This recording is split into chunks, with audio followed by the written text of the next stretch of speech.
Voy a invitarlos que abran sus Biblias en el libro de Zacarías, capítulo 3. Está casi al final del Antiguo Testamento para que lo encuentre medio fácil.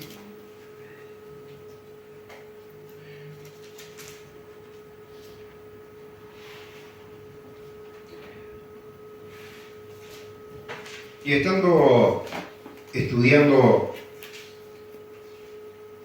los misterios de Dios, y reitero misterios de Dios porque nosotros, como personas sujetas al tiempo,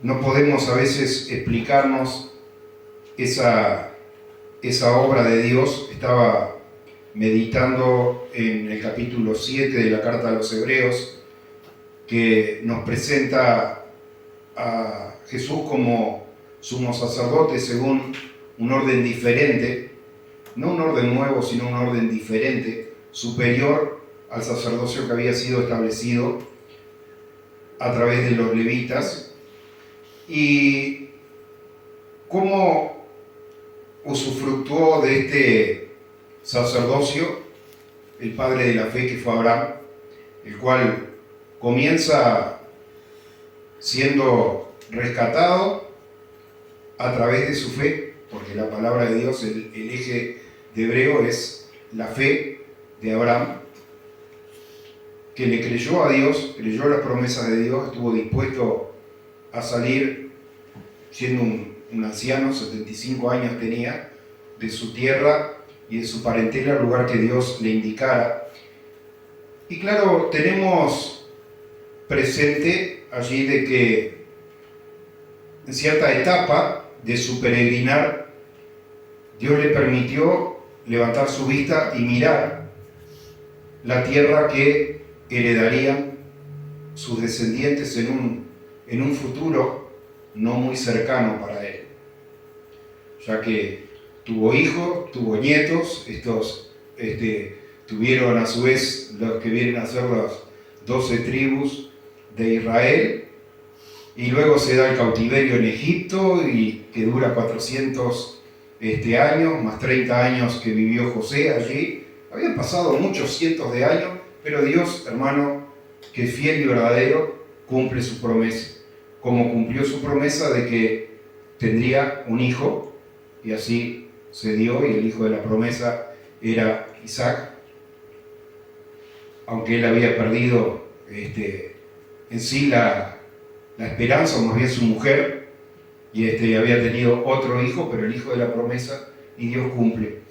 Y se presenta este hombre, este sumo sacerdote, ese sin principio de días, sin final de días, y lo compara la carta a los Hebreos al sacerdocio de Jesucristo, que es un sacerdocio eterno y que subió a la diestra del Padre. Y yo quería meditar en esas coincidencias, porque este sumo sacerdote vivía en un lugar que se llamaba Salem, que no fue conquistado hasta 1000 y pico de años después por el rey David, aquel lugar geográfico.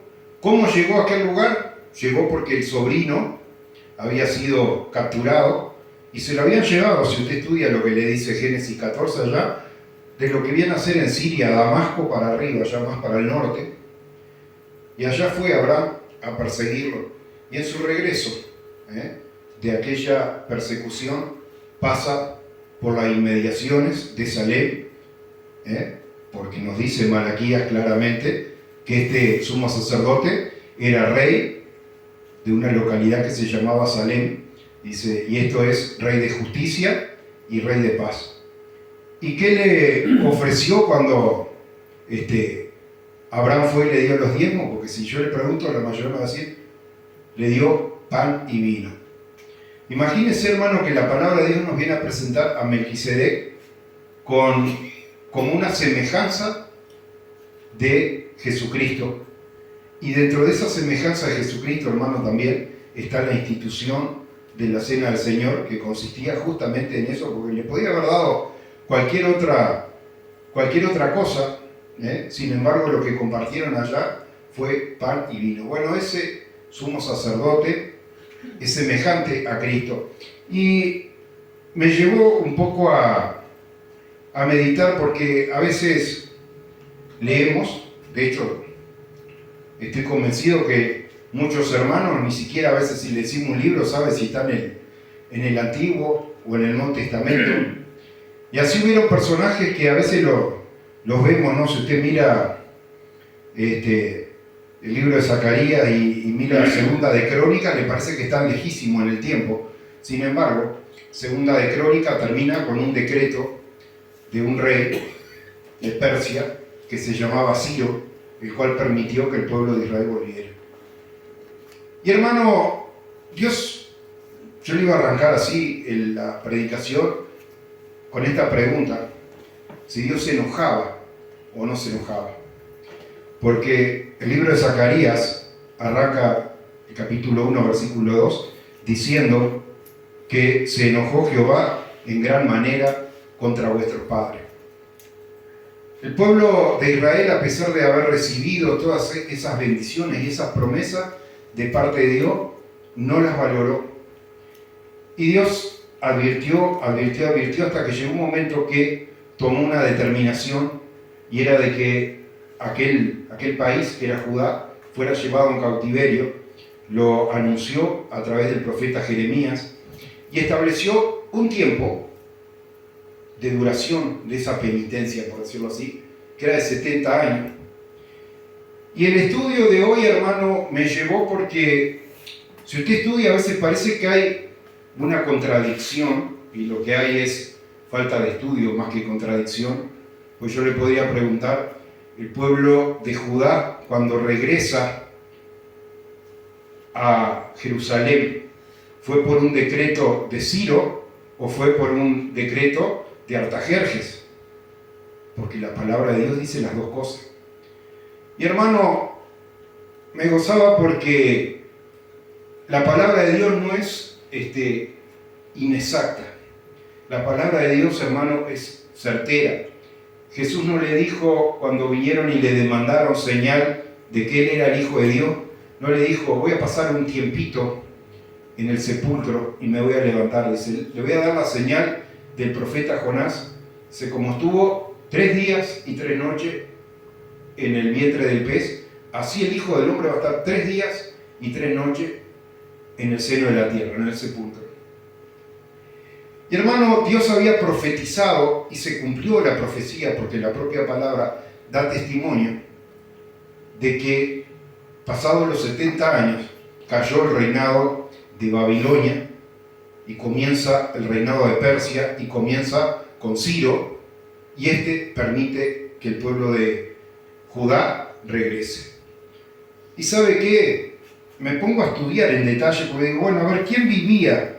¿Quién fue contemporáneo de quién? Porque hubieron varios de estos profetas que a veces los tenemos desparramados en la palabra, como Esdras, Nehemías, Ageo y Zacarías, y todos ellos vivieron en un periodo, algunos simultáneamente y otros en un periodo de 80 años de diferencia.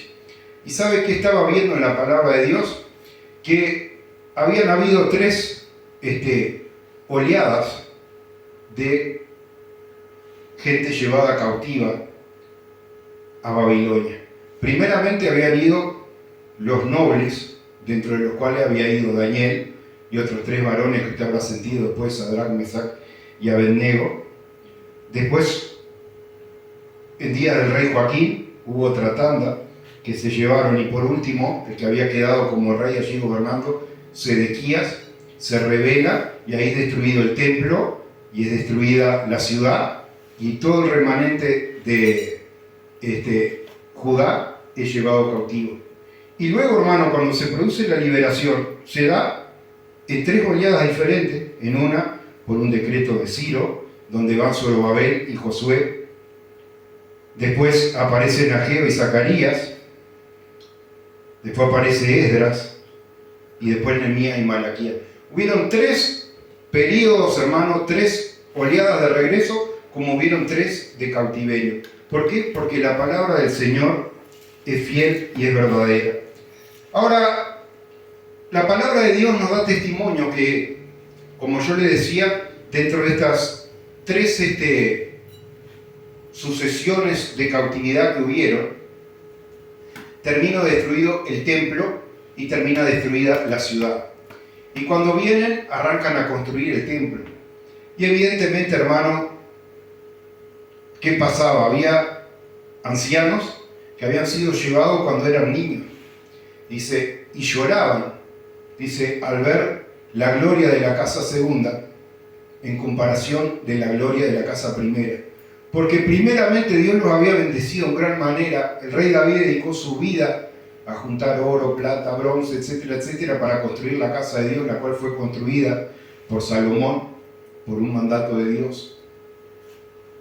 Y por desobediencia, esa casa es destruida y luego construye con donativo, con lo que podían cada uno, pero era gente que venía del exilio, construyen un modesto templo y más adelante construyen los muros para proteger la ciudad.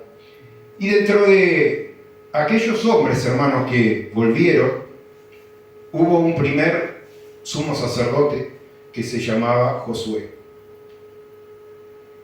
Sin duda le tocó una etapa difícil en su ministerio, porque le tocó arrancar con un templo, un lugar de reunión inexistente, y tuvo que encarar toda la reconstrucción. Y Dios, hermano, que siempre tiene una palabra de consuelo y una palabra de auxilio, le da al profeta Zacarías una revelación usando como un personaje simbólico a este sumo sacerdote que se llamaba Josué.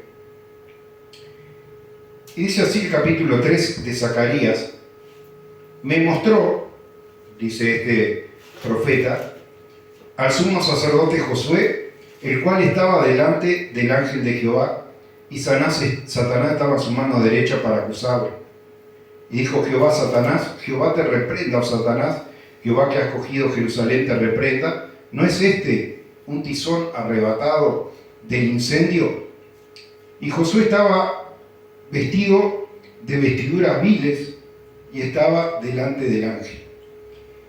Y habló el ángel y le mandó a los que estaban delante de él, diciendo: quitadle esas vestiduras viles. Y a él le dijo: mira que he quitado de ti tu pecado y te he hecho vestir vestiduras de gala. Vamos a saltear al versículo 8, así no me extiendo demasiado, hermano, pero sería bueno que lo estudie todo. Escucha pues ahora, Josué, sumo sacerdote, tú y tus amigos que se sientan delante de ti, porque son varones simbólicos. He aquí, yo traigo a mi renuevo, a mi siervo el renuevo, porque aquella piedra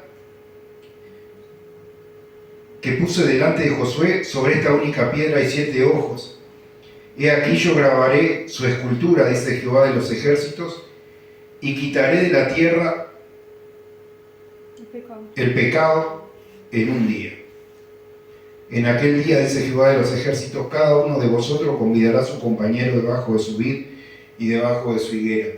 Hermano, este sumo sacerdote de Josué explica la visión Dios a Esdras diciéndole: es un varón simbólico, pero muestra, hermano, esa obra redentora que vendría a través de su siervo, del renuevo, como le llama también el libro de Jeremías, que es Jesucristo. Y esa obra que Dios haría, ¿no? Dice: quitaré el pecado en un día. ¿Cuándo ocurrió eso, hermano? Cuando Jesucristo ofreció su vida en la cruz del Calvario. Siempre, hermano, Dios, aún en medio de la adversidad, tiene un mensaje de esperanza. Si yo le pregunto a cualquiera hoy acá, si me puede decir algo del libro de Malaquías, estoy seguro que el que sabe, seguramente lo único que sepa decirme o que es el último libro del Antiguo Testamento, o que Malaquías predica acerca del diezmo.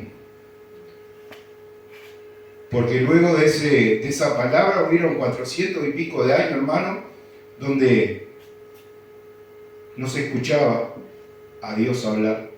La gente podía hablar mucho, pero Dios no hablaba a través de ellos. Y no fue hasta días del padre Juan el Bautista que dio, por primera vez allí comienza a hablar de nuevo, se aparece el ángel y le revela las cosas grandes que Dios iba a comenzar a hacer dentro de 30 años, pero la obra empezaba en ese momento. ¿Y sé cómo termina el libro de Malaquías? He aquí yo envío al profeta Elías antes que venga el día de Jehová grande y terrible. Él hará volver el corazón de los padres hacia los hijos y el corazón de los hijos hacia los padres. ¿Y sabe qué dijo Jesús? Dice, este es aquel Elías que había de venir, hablando acerca de Juan el Bautista. Cómo Dios, hermano, a pesar de la adversidad, a pesar de la miseria en la que estaba este pueblo que volvía a ser esclavo por 70 años, las vestiduras no eran las mejores, el templo no era lo mejor, pero Dios aún tiene un mensaje de esperanza allá y le está diciendo, yo voy a hacer una obra maravillosa, voy a quitar el pecado en un día, y estas cosas no vendrán sin que haya alguien que lo anuncie acerca de esto. Y levanta también allí a Juan el Bautista.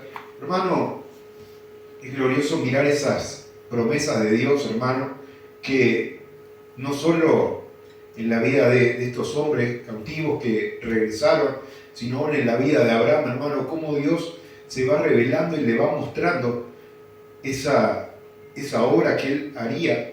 Para nosotros para ellos fue en un futuro, hermano, para nosotros una obra que Él ya hizo, pero una obra eterna, hermano, donde ese sacrificio de Jesucristo sigue hoy con la misma eficacia, quitando el pecado en un día, en el día que la persona le recibe, hermano, como dice el Evangelio según San Juan, de parte de Dios recibe la potestad de ser hecho hijo de Dios.